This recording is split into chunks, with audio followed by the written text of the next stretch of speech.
computer. There you go. If you have an Apple computer, you know who Steve Jobs is, right? Steve Jobs is the founder and president of the Apple computer, and he has started his business.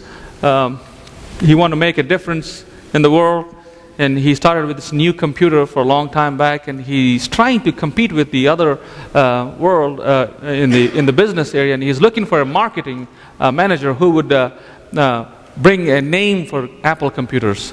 And he find this gentleman who is 38 years old, and his name is John Scarlett. He was the president. He was the marketing manager for Pepsi-Cola industry. He goes and talks to him, and he try to have him to be in his team, and ask him to advertise my computers and all. And then John Carley says, "No way, I cannot leave the security of my job.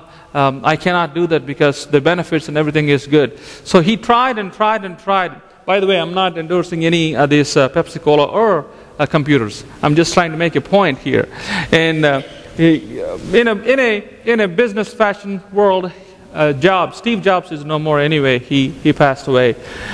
He goes to him and he talks to him, and again he dine him, wine him, and he tried to, in his attempts, the last day he meets him in New York in his office, and he one more time he says, "John, you need to come and help me to make this computer go well."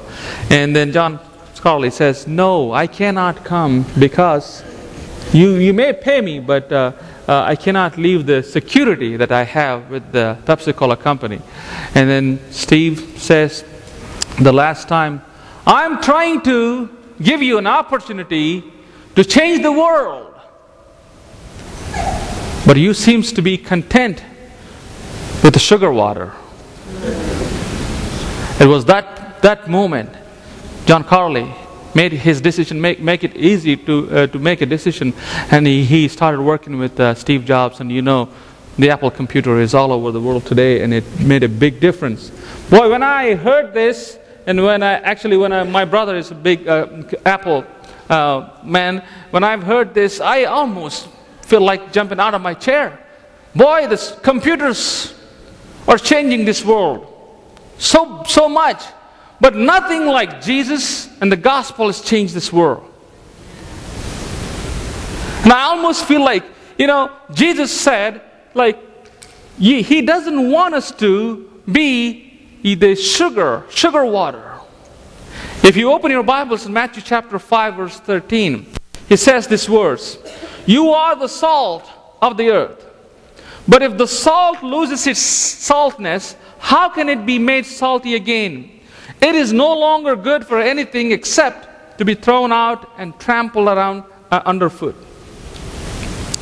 Jesus is saying that I am giving you an opportunity to change this world. Don't settle for sugar water. The Bible says, cover to covers, tells us God's people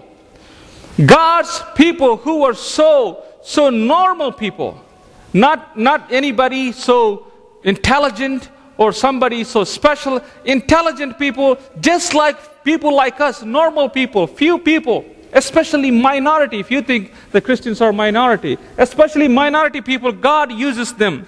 God used Abraham to intercede on behalf of Sodom and Gomorrah. One great man. You might be thinking, how can I bring change? Being one man, one woman, how can I bring the change? God used Abraham to intercede for Sodom and Gomorrah and to save his family, Lot and his family. You know the story. It was Joseph's faithfulness, one solitary man, who saved the whole future of the Israel. One man. It was Moses' obedience, one solitary man. God used him to deliver the Israelites from their bondages. It was Joshua. We talked about Joshua the other day. It was Joshua's faith, commitment, and power of God, power of his God, that God used one solitary man to take the people to the promised land. Remember Esther. It was Esther. She's a one woman. She prayed for her people. She prayed for Israelites.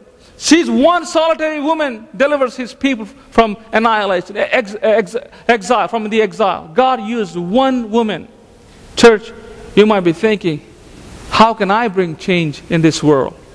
Being one woman, one man, one young girl. Jesus says, you are the salt of the world. To you, he says today, you are the salt of Coles County. I still say Christian County. By the way, I have some family here. Goods family. They came all the way from Stonington, Coles, Christian County to visit us. Thank you very much, guys.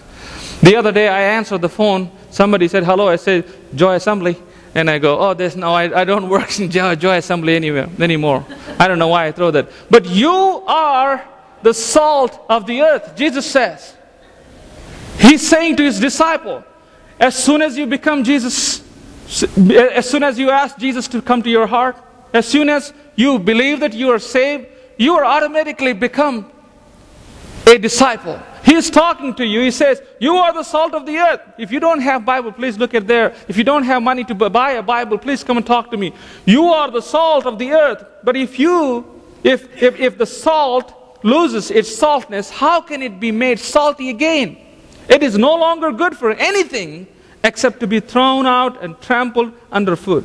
When you look at this context that Jesus was talking, you can ask, how on God's earth, bunch of workers, this bunch of fishermen are going to reach this world, are going to be the salt of this world?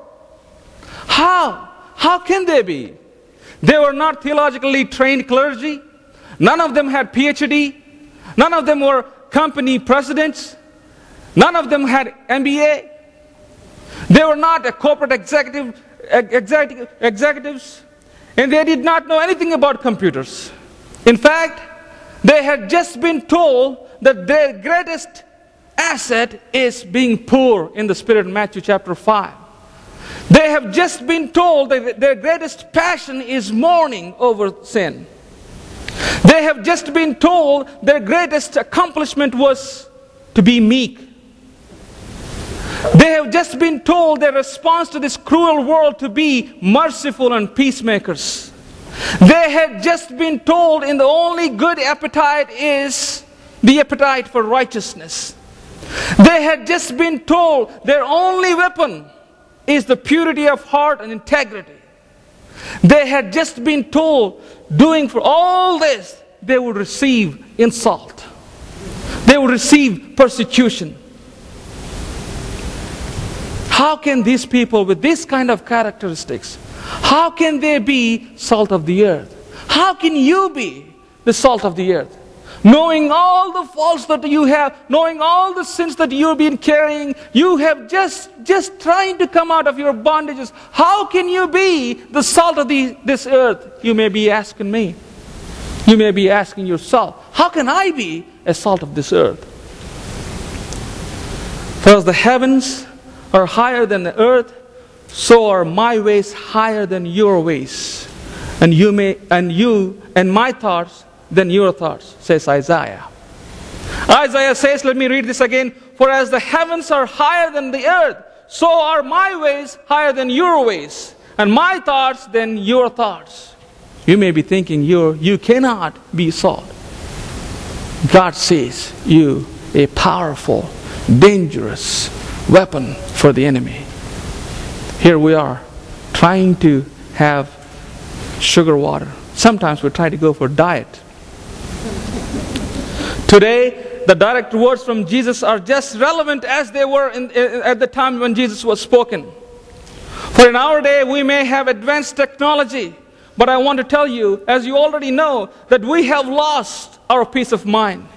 Today we have achieved increased scientific knowledge and accomplishment, but we have lost our sense of purpose. Today we can communicate with the speeding of the lightning. We can communicate with that, but we cannot put a hold for drugs and addictions, internet addiction, whatever addictions we may think about. We can do a lot of things, but we cannot get hold of ourselves. And it seems like with our increase of mechanical scientific knowledge, there comes a decrease in our knowledge of God. how much knowledge you have about God. When Jesus said,